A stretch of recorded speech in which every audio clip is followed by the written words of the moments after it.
Hello, hello, hello. Welcome, guys, to episode one of Next Gen AI Tools. Talk about Google Stitch today.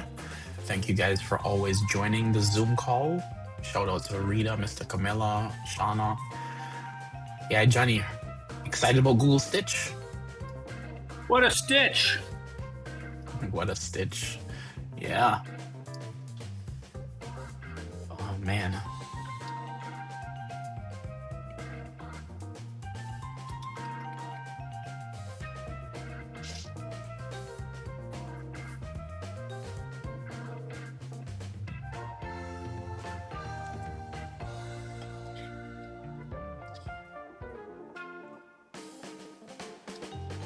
All right, guys, here we go. A wonderful show, guys.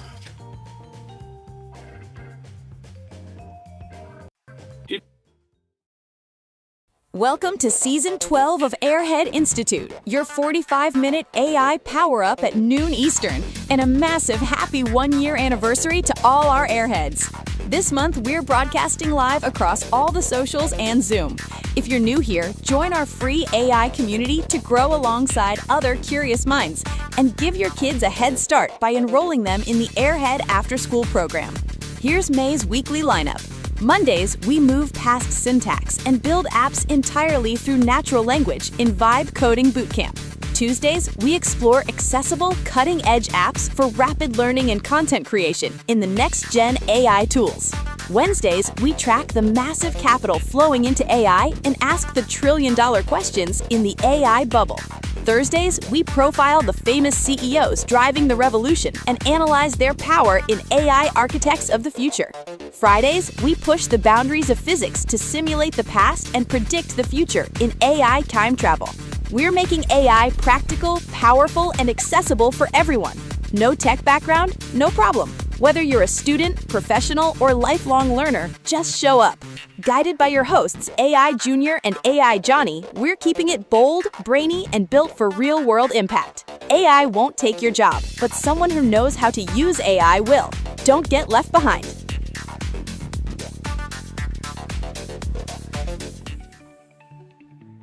Welcome, everybody, to Season 12 of Airhead Institute. Today is episode 1 of the Next Gen AI Tools. I'm AI Johnny, the workaholic. Are you drowning in chaos? What if you could turn a mountain of raw text into endless links into functioning applications in seconds? Today, the rules of development shatter. We are erasing the gap between messy data and polished digital reality. No coding, no waiting. Watch us feed the machine scattered files and instantly forge an interactive masterpiece with Google Stitch. To prove this, here is AI Junior. I caught him at 3 a.m. running on purely espresso, forcing Stitch technology to build an interactive web portal just to win a trivial Reddit argument. Over to you, AI Junior. You are today's unhinged genius. Hey, Johnny. The output was extremely convincing, and I definitely won the debate on Reddit. Welcome, everyone. Remember, this is an immersive class. You may not understand everything we say here today, but stick with us daily, and you'll be fluent in AI in no time. We are making the connection to this class AI right now, and we're going to learn how to organize text-based links and chaos on the web. So we're going to be using Google Stitch today. So head on over to stitch.google.com. Actually, Stitch. Hold on. Let me send you guys a link. One second, guys. What am I talking about? Stitch with Google. Here you go. Dropping that link right now so you guys can actually follow along in class. All right. So now that we actually have the links, if you're on the Zoom, you can actually ask your questions real time. Just go ahead and actually raise your hand or interrupt. We actually want this to be interactive as possible. If you're on socials and live streaming, where there's a 30-second delay, so just go ahead and ask your questions. We'll bring them in on the show. But again, this is an immersive and interactive AI class, so ask your questions. So for series context, today kicks off Tuesday's Next Gen AI Tools arc for the month of May. So we're focusing on purely accessible AI apps for rapid learning and content creation. AI Johnny, are you ready? Yep, don't touch that dial. Before we even touch the software, we're going to go straight to our official language model of the Institute, Google Gemini. We always consult our high-level colleague before testing these hidden gems. So we asked our large language model of the Institute Gemini to analyze the documentation for us. So what is the single most mind-blowing fact about Google Stitch right now? AI Junior? Yeah, so welcome, Adrian. Thank you for joining. So, Gemini analyzed the platform and stated that Google Stitch utilizes advanced data synthesis capabilities to seamlessly ingest dozens of raw URLs, documents, audio files, pictures, anything you want, and actually be able to merge them into a massive context window. Remember, Gemini has a 1 million token context window to generate fully functional code on the front end and application without losing semantic meaning. So we're eventually going to get into all these cool things. What do you think, yeah, Johnny? I think it's another bold claim, Junior.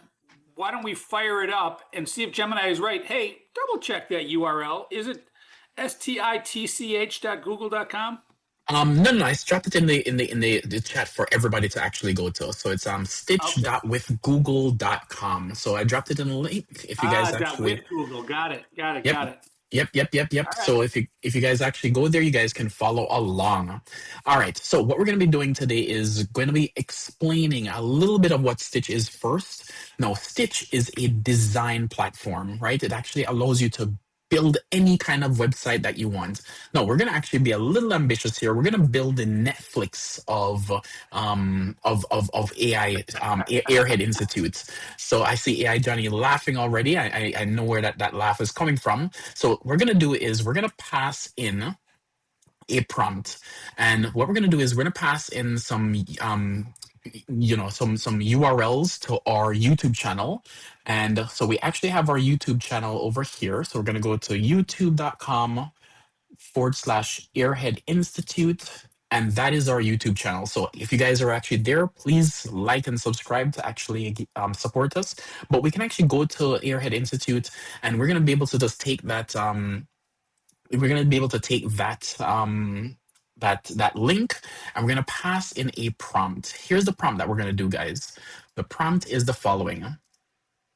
So we're going to say ingest the provided 3 URLs on YouTube channel playlist link, the raw text from our website, and the markdown file. We're not going to use the markdown file, but the UX markdown guidelines. You can skip that part if you guys want. But we're going to extract the episode titles, categorize them into distinct learning paths, and stitch these text sources together to generate a fully interactive dark mode Netflix of AI streaming interface web app. So we're going to do that. So we're going to go over to Stitch. Now, Stitch has a lot of features. I don't want you guys to get confused with what's to do in Stitch. But let me explain the interface. So, yeah, Johnny, can you see the font on my screen? I can. Is it okay to read? Is it a little bit small? It's a little small for me, but all right. I'm only looking at your window on a third of my screen. All right, so I'll zoom in as much as I can here, guys. So in the middle right here, you have the typical text box, so you can actually paste in things. So I'm going to go ahead and just paste in that link, that prompt. And what we're going to do is I'm going to go over to the YouTube channel, and you can use your YouTube channel. You can do anything you want, and copy the link to your YouTube channel and drop that as a plus button. I want you guys to make sure you understand here. We're going to do this as a plus button. So we say plus button, it's asking website URL. Make sure you add that website URL to the actual link. Okay, so we've just added that. I should have never pressed enter. Let's do this again. Let's do this again. So I'm going to paste my prompt. So Pasax is asking, can it generate the source code of website? Which was, yes, it will be able to generate the front end only just the front end code. So if you're familiar with React, if you're front end with HTML, CSS, and JavaScript, it will give you the front end code for exactly what you build. So great question on that. So I'm going to go ahead. I did press enter a little too quickly, guys, so I apologize. So I'm going to go back here. I'm going to paste that my prompt. And because I'm pasting my prompt, I am going to now go back to the add button, and it's asking for a website URL. So don't do the same mistake that I made. Go and copy that link to paste the URL, and it just automatically adds it. So you should see it added here. The next thing you want to do is pay attention to what you want to build. So at the bottom, it's asking, do you want to build an app or a website or a web app, right? So at the bottom, there are two little tabs. We're not going to be building an app today, but you could build an app. We want to build a website. The next thing you want to pay attention to is the bottom. It says Gemini 3 Flash. We're going to use the Thinking with Pro, so it's going to actually build out a using the most expensive large language model. If depending on what plan you're on, you may not have access to this one, or they may limit your tokens. But I'm just going to go ahead and say Thinking with 3.1 Pro. And there's lots of other things we can actually do. So we can actually go at our website. So we're going to do www.airheadinstitute.ai.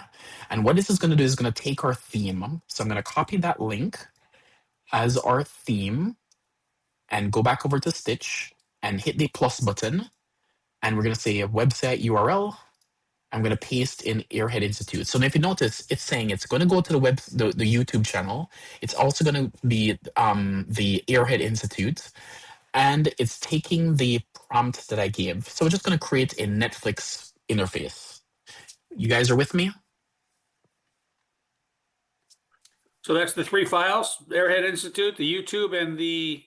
We're not going to do the Markdown file. We're just going to leave it. But you can put on a Markdown file if you want to be able to attach a bunch of things like, the communication style, what type of thing, how you want to describe your web page. But our web page already has that information.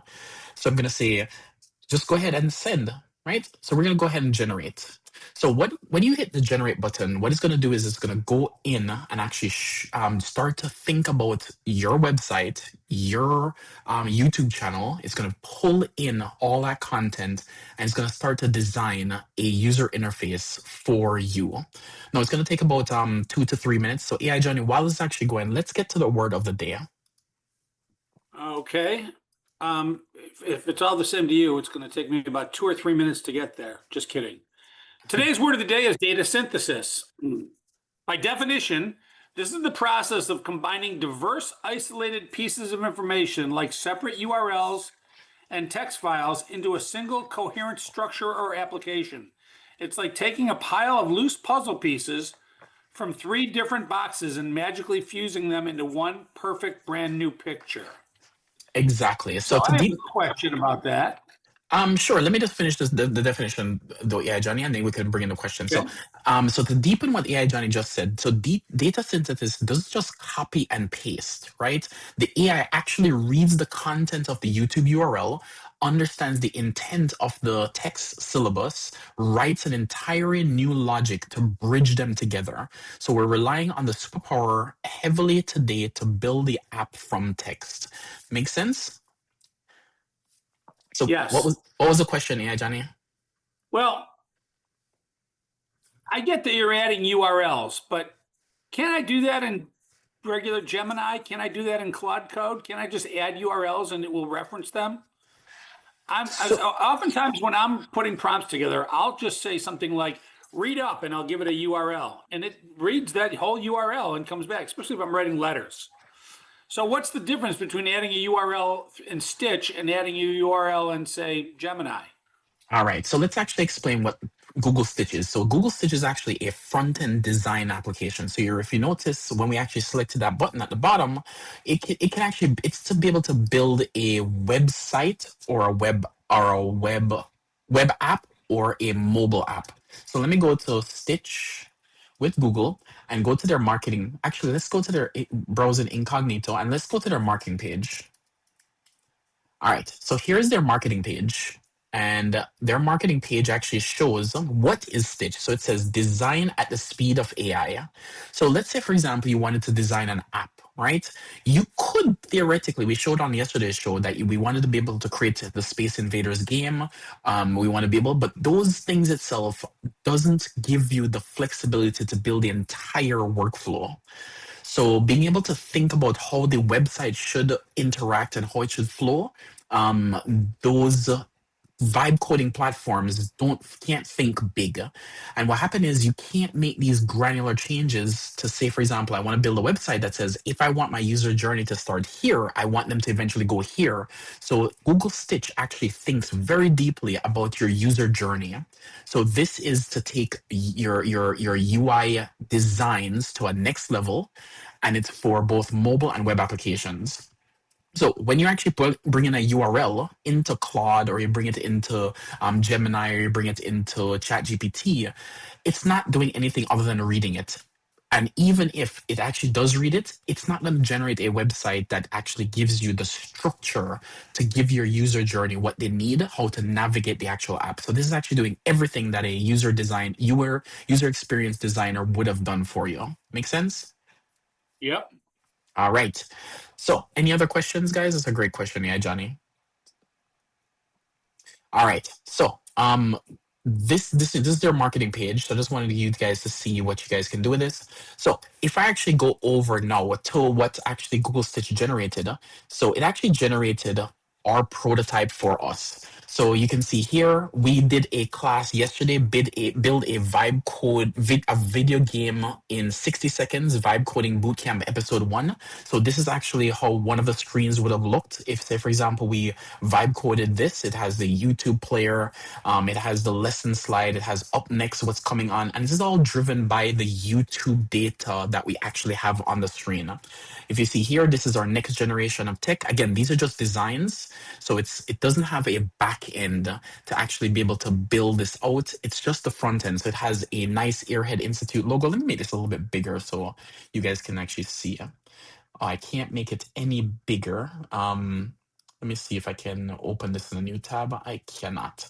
All right, so it's not going to be as clear. I wish I could zoom in on it. But yeah, Johnny, you can actually see here, it has the Airhead Institute logo, it has the pathways, it has the curriculum, the community, the library. It figured out that, you explore the next generation of tech, you can actually search for the word video games, or you can type whatever. You have selections here, vibe coding, LLM, automation, and it actually has browsing of intermediate, advanced, beginner courses. Can't find what you're looking for, suggest a path, join Discord, sign up, get started. So it has a whole bunch of other. Here's a pathway that says AI Foundations Roadmap. So it actually built out a roadmap of a student's path for learning AI foundations. So the first one be Intro to Machine Learning, deep learning architecture, neural language processing, and it would bring in videos that we've actually taught over the past. What else is done? Here is a curriculum builder, so you can actually watch our channel. So it actually did a really good job of understanding our content and said, you know what, I'm going to tailor a way to be able to learn based on a good way of all the videos that we have. Because what's happening is when you are on YouTube, you're going to just get a stream of YouTube content, and this is able to actually synthesize all the content that you have, bring it together, and then try to lay it out in a path. So it may make sense to actually, if you want to learn about, say, for example, starting a business, going on YouTube trying to say start a business, you may not find one episode after the other, after the other, after the other in a sequence. But with this tool, you can now say, I want to learn how to start a business. It pulls in the reference, the curriculum for you. So you can watch episode 1, episode 2, episode 3, and it actually knows exactly what path you should take to learn that specific thing that's interesting to you. Yeah, Johnny, does that make sense? It does. So I want to go back to the Netflix interface.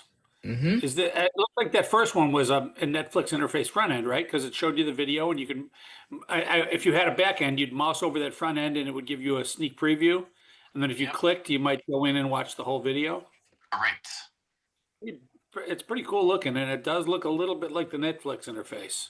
Yeah, the cool thing about this as well, somebody did ask, is you can do edits, and when you're ready, you can actually say, I'm done with this prototype, and I want you to give me the code, and it will be able to extract the actual code for you. So you actually start with the front end all entirely done by AI, and then it's up to you to now hook up your backend to actually make it work. That's going to be a little bit out of scope for this class. We're actually showing you the power of Google Stitch.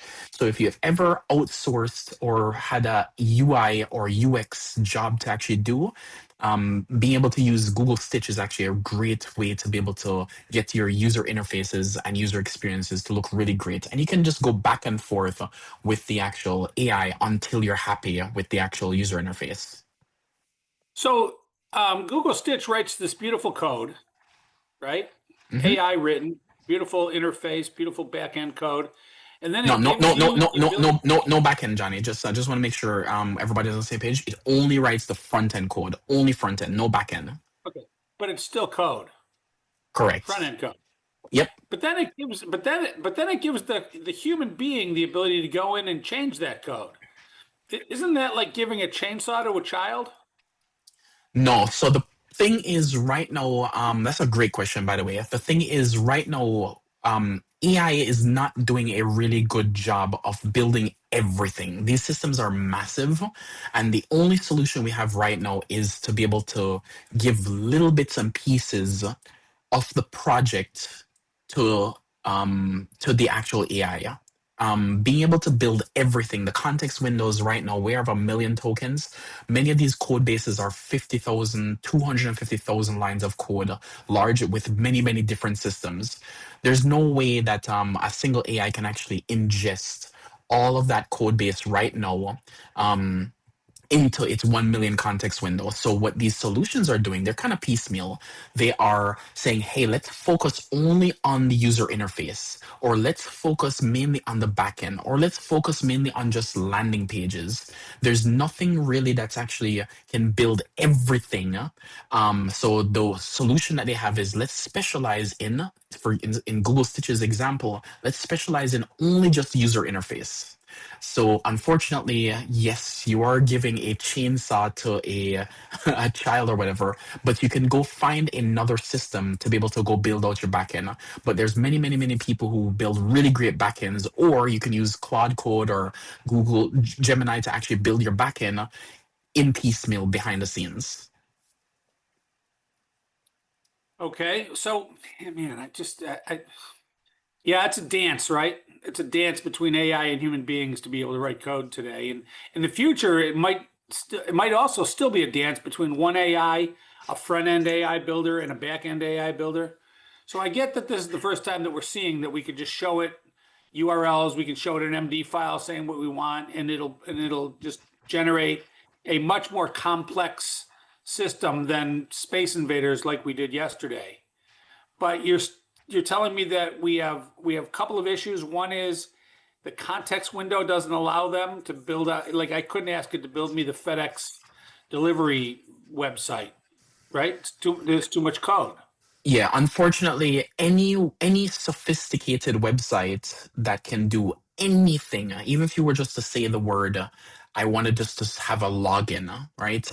You're going to get into the problem of I can't build the entire website, but what I'll do is I'll try to, and they're doing these little tricks with agentic systems now where they said one little piece of the agent go works on that, then another agent go works on another piece, and eventually they'll kind of fake it, but unfortunately, it's not one agent or one AI understanding the entire big picture. And unfortunately, they try to mess up they try to fix the code and they end up breaking something else. So they have these orchestrators and these coordinators that actually says, let me try to think of what the big picture is and let me go tell different agents to go different things. So unfortunately, they're trying all these hacks to try to understand the entire suite of the application. But unfortunately, if you were to ask an AI to build FedEx right now or anything sophisticated, it's going to either try to fake it by piecemealing it or it requires a human in the middle right now. Man, I am so looking forward to having multiple agents handling multiple tasks, talking to each other. That's my dream for say June. AI Johnny, that is possible, but we're gonna get into a new segment itself that we're realizing that there's a lot of issues that we just need time. You know what? So maybe it's you know what? Good thing, yeah, Johnny. I will make June happen, but you didn't specify the year. June 2027. I promise you, it will be there. All right, let's get to the pricing for Google Stitch. Okay, the pricing ladder. Let's break down the cost. Like every other Google product that we've ever looked at, there is a free and cheap version we call the Dabbler. You can use Google Stitch for $0. Like we just did, this gives you a generous allowance of tokens and daily text processing, perfect for students or anybody that wants to learn. Yep, Shall we move on to exactly. the side up there? Of course. Are you bringing up the pricing on the actual thing? I've got a price here of $20, but oftentimes when I write down the notes, I go back the next day and they've changed. Is $20 for the $20 a month for Google One AI Premium? Yeah, so the Google One plan is typically the same thing as it's the Google One their suite of platforms itself is almost always the same. So it's it doesn't really change. So yeah. So with the Google One, you unlock massive character limits for larger text files and priority processing speed. So I guess it's faster, and you go a longer way before they shut you down and tell you that you can't use it again until tomorrow. And Exactly. finally, the enterprise users, we have a tier called the Powerhouse. You get dedicated API access to this URL stitching capability directly into your company's back end. So this is mostly for developers teams, right? Definitely, yeah. Once you actually start to do anything enterprise related, trying to do things manually itself just doesn't work. So, being able to hook into the API and be able to, use a bunch of tokens itself, you're usually going to spend a lot more money. So for designers itself, if you're actually with a company using, you're probably going to spend, a lot of money to have a team of UI UX designers. So itself, it might be cheaper to actually outsource to Google Stitch. No, Google Stitch, I just want to warn you, is actually in beta. So the thing is, be very careful of building a foundation on their beta products. Google's known to actually change things in the middle of the actual application. So I would just want to at least caution people on, what Stitch itself is a beta thing. And if you guys ever want to see what is available, if you guys go to Gemini Labs, if you go to Gemini Labs itself, you will be able to see all the actual things that are. Uh, let's go to labs.gemini. So we're going to go to labs.google. Okay. So if you ever go to labs.google, you'll always be able to find all these nifty tools. And Stitch is one of their popular tools. Let's see if I can actually find it. I can't find it here, but Stitch is one of their popular tools. And in the labs, they're trying out everything. And, if it gets popular, Gemini Lyria was in labs, and it actually got so popular that it actually came out. And also there is, what other thing they actually have? That's Pomeli. We actually did that on the show. That's the marketing thing. And they're actually even making Google Flow music now. So this actually is pretty good one if you guys actually want to be able to make a music with like an AI music studio. So if you guys are into music, go check out Google Flow music. All right, yeah, Johnny. Which Let's get which into one is which company has Lyria? Gemini has Lyria. So they have Lyria and Flow Music. What's the difference? Well, I haven't actually checked out Flow Music yet, so I'm guessing this, the fact they actually have these little beats things here and these pianos, it looks as if you can actually pick the actual individual things. Lyra is the simple version. I just want to give it something and it generates the music. I'm guessing this is a little bit more advanced, but we'll definitely pick that up for maybe next season. Right, and it might be using Lyria in the back end. So here's what I'm thinking. When I look at all these Google tools, scores of them, right? There's just tons of Google tools, Yep. and a lot of them are AI. A lot of them are AI, but then there were tools before Google came along. Google Voice, Google itself, the search engine. Here's my point. I think of Google as this huge corporate enterprise with thousands of human developers hammering out code. But now I think when I see things like Google Stitch, that maybe it's not all humans writing the Google tools. Maybe it's AI writing some of these Google tools using tools like Stitch to do it. Yeah, so you know what's interesting? I will give something that so Anthropic made a little mistake. It's actually a big mistake. They released the source code to to their actual command line tool to be able to, for Claude, right? So what happened is, because they released the source code, people were able to actually reverse engineer how it was actually created. What is interesting is they made the claim before releasing the tool, accidentally, by the way. They didn't release it on purpose. They made the claim that almost all our code itself, and they've been saying software engineering is dead for the last 6 months, every single 6 months for the last like 2 years, right? So they've been saying software engineering is dead, software engineering is dead, nobody's ever going to develop code anymore. And they released the source code, unfortunately, by accident. And when they actually looked at the actual source code, I don't want to misquote the number, but it's a really low percentage. I think it was 1 or 2% itself was actually written by AI. The other 90 something percent was actually written by humans. What that is telling us is that all these marketing things that they've been talking about, that, Claude Code or all these big agentic systems are actually building out these massive systems.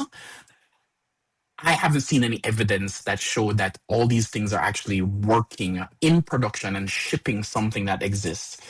So I think these things are done in piecemeal, even if it is, the UI is actually been done by this thing. The UI has been, still think there's a huge, massive amount of human power that needs to be done to be the glue or the orchestrator to put everything together. So that's just a little piece of information that I think is important, because a lot of people are saying, coding is dead and, nobody's going to code anymore. But in this moment right now, May 5th, 2026, I haven't seen any evidence where there's one system that can actually replace an entire FedEx system, like you're saying. Well, that's a pretty good argument that AGI is not here yet, isn't it? Yeah, AGI is definitely not here yet. Great argument. Great argument. All right, yeah, Johnny, let's get into the deeper dive. Okay, everybody, fair warning, Junior's going to nerd out on this AI stuff. So answer this question for the advanced people. Ready, Junior? Technically, what happens on the back end when I feed 3 different URLs and ask for a web app? It's a good question. Yeah. All right. So here's the thing. So Google Stitch itself is rather interesting. So it first has to actually do the data ingestion part. So it actually takes in the link that you actually you put in. It has to use one agent itself that does its own job, is just to scrape the link. So it actually goes to a website, the website link that you did. It scrapes the actual website. It pulls down the raw HTML text, stripping away all the junk, whether you have ads on there or it's just trying to find the core content. So that's the first thing. No, it actually puts that in its context, says, hey, I found the data that you put on the web page. The second thing now it does, it says, hey, I need to now take all that text, load it to the massive context window, and it says, hey, I'm going to now use the attention mechanism to focus on your prompt, and says, what is the most important things? So it says, okay, your prompt says build a Netflix interface with this YouTube link. So it says, aha, Netflix, that's the thing I need to focus on. So with the attention mechanisms, it uses the transformers to say, hey, Netflix, let's go to the embedding database. Let's go over to use a RAG system and say, hey, what does a Netflix interface typically look like? Let me go to my archives. Let me go see, what does Netflix mean? Oh, you know what? Slick interface for movies. I can actually browse the actual channels, browse the categories. Let me now go pull all that in, that reference data, and then it's going to start to write the code and says, I know that you need a button here to do a search. You need categories for it. And it says, because I have the data for your YouTube page seems to be all AI. You teach AI classes. So let's start to focus around AI specific Netflix classes instead of trying to bring something about music or trying to bring something about, random things that you don't really know. So behind the scenes, it's really using the attention mechanism to focus on the thing that's important and pertinent to what you're asking to build. So yeah, John, you can think of the attention mechanism like you're spotlighting the thing that's important, the things that is most important, and then it's trying to keep move that spotlight to the things that are important on the things that you scraped on the URL. So for us, it said, hey, let's go ahead and look at AI classes. Then it says, hey, I see that they have classes that actually show how to learn how to code, they know how to actually, build a business, all those things, talking about future. So it's actually constantly looking at the things that we're focused on, and it says, let me focus only on those things. And it just ignores all the other extra garbage as well. When I hear the word that it goes into the websites and it scrapes, back in the day, anytime you were scraping a website is because you're some kind of a hacker or a scumbag that's stealing somebody else's stuff. Which leads me to our ethical thought of the day. Love it. So be ethical if you're going to be using these tools that scrape copyrighted information or private text from behind paywalls and pass it off as your own. So I guess it's a lot easier to scrape these days. Just give it the URL and you got it. But if you're going to be doing that, scraping information, especially protected information or private information, is something you should be very leery about. That said, we've got the ethical stuff behind us. Here are some creative business cases that you can use this tool for. So one is content curation. If you paste in 5 URLs of industry news articles and prompt it to stitch them into a formatted weekly email newsletter, is this entire show about jobs that I was supposed to get done that never got done, Junior? Yeah, Johnny, all these AI tools are pretty cool. So we're going to be able to find No, all I've been these talking things. about that Netflix interface forever. I know you're always asking me to push out the newsletter, and here you're handing me tools in front of the whole world so that I can get my work done. God bless you. Love it, Shout AI, out to Johnny. Thursday night. Ah, Onboarding manuals. You can do this if you want to do onboarding manual for your company. You can drop in the links to your company's scattered Google Docs and have it generate a cohesive single-page training website for new hires. That seems like a real time saver. And finally, research synthesis. You can paste URLs from 10 different competitive websites to instantly generate a comprehensive comparison table and SWOT analysis. Great for business plans as well. Let's look at some of the tech uses, Junior. yeah, exactly. So let's say, for example, you want to do API documentation. So you could paste in a whole bunch of software libraries and have it stitch together a unified README file for developers. So you don't have to try to piece together understanding, API 1, API 2, API 3. You bring it all together just to understand everything cohesively, how it will work. Again, log analysis is the same exact thing. You're looking at separate log files. Why not just bring everything in and actually give you a nice interface to be able to browse those log files easily? And repository mapping, right? Provide URLs to various GitHub repositories and have it generate maybe structured text map or how the services actually interconnect, or be able to browse it easily. So again, remember, this is a design tool. So it actually gives you the actual pretty version of something to be able to navigate easily a lot of content that may have been a little bit too hard to actually understand. All right, yeah, Johnny, we have about 4 minutes left. We have time for maybe like one question. Does anybody have any question in either the Zoom or the live chat? All right, yeah, Johnny, anything in the live chat? Yeah, Data Dan wants to know if he's feeding it URLs, what happens if the website has a bot blocker?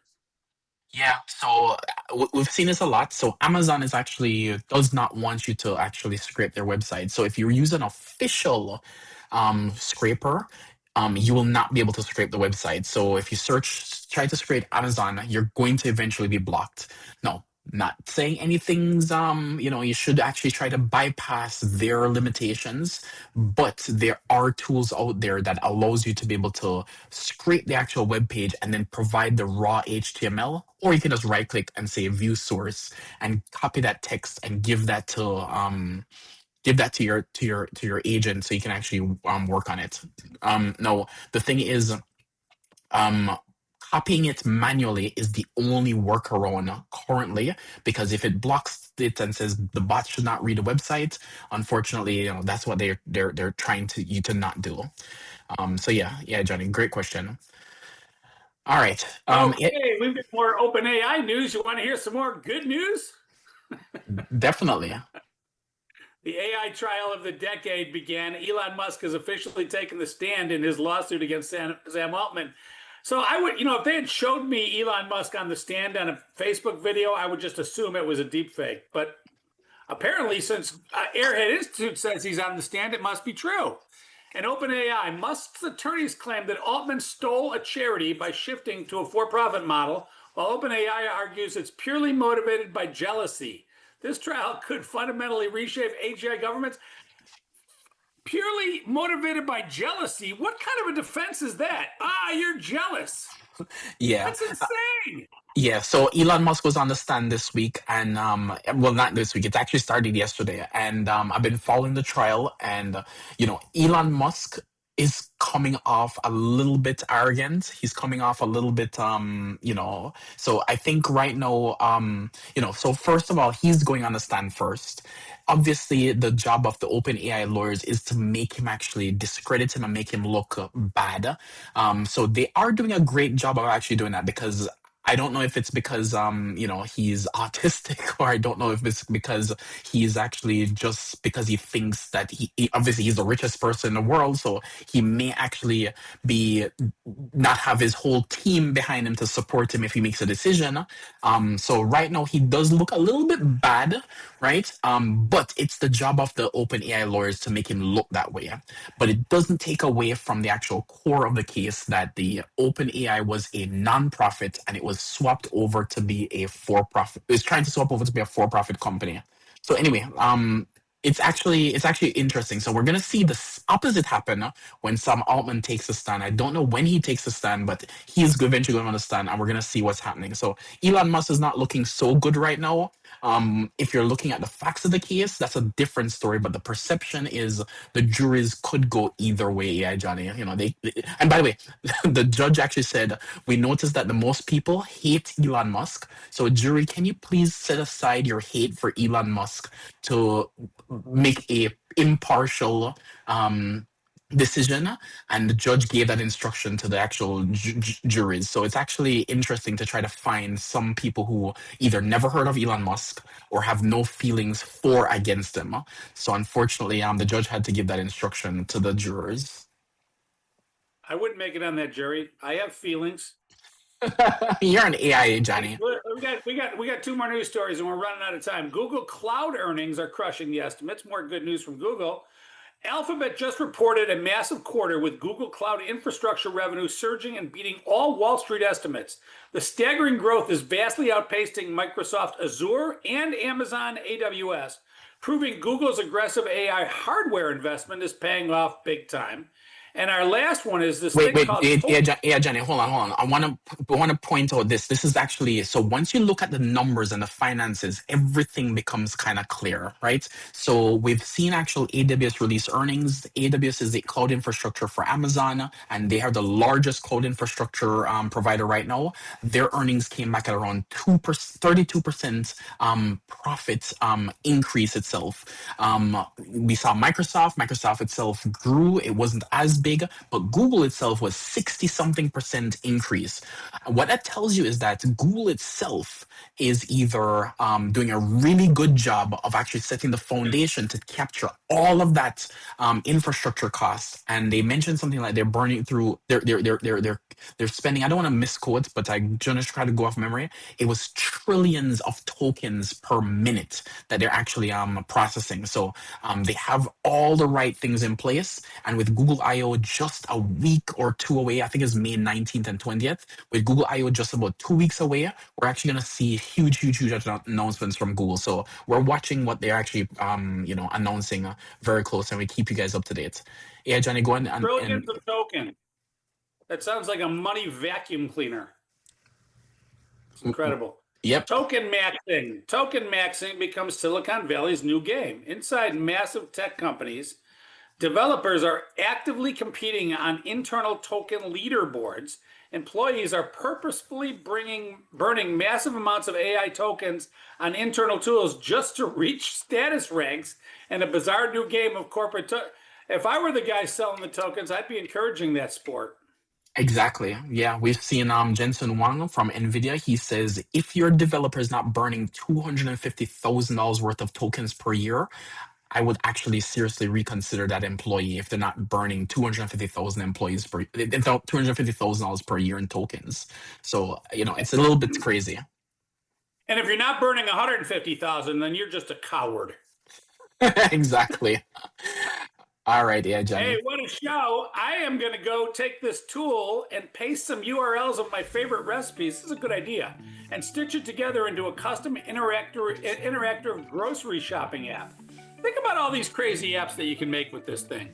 Hey, to the team at Google Stitch, we know you're watching. Our students are hungry to master this tool as well as all your others. If you want us to partner with you to create the Ultimate Mastering Google Stitch series, give us a call. Join us tomorrow for the Wednesday AI Bubble series. That should be interesting. We're diving into the hardware hustle to look at the staggering cost of compute and visualize the burn rate of these massive AI clusters. You don't want to miss that. Junior, take us out. All right, guys, as usual, thanks for hanging out with us. These classes are free live every single weekday at noon Eastern time. You can jump onto our Zoom call, register for an account at www.airheadinstitute.ai, RSVP to all our classes to get reminders, and support us by becoming a paid monthly member. Since it's Wednesday tomorrow, remember that we have Airhead After School and AI Office Hours every Wednesday from 3 to 5 p.m. Eastern time. And if you're a pro member, come in and hang out and get tips on your AI projects. Invite a friend by sharing this episode. Replays of the class are available on YouTube for a short period of time, so make sure you actually watch it before it's gone. Have a wonderful rest of your day, guys. Later.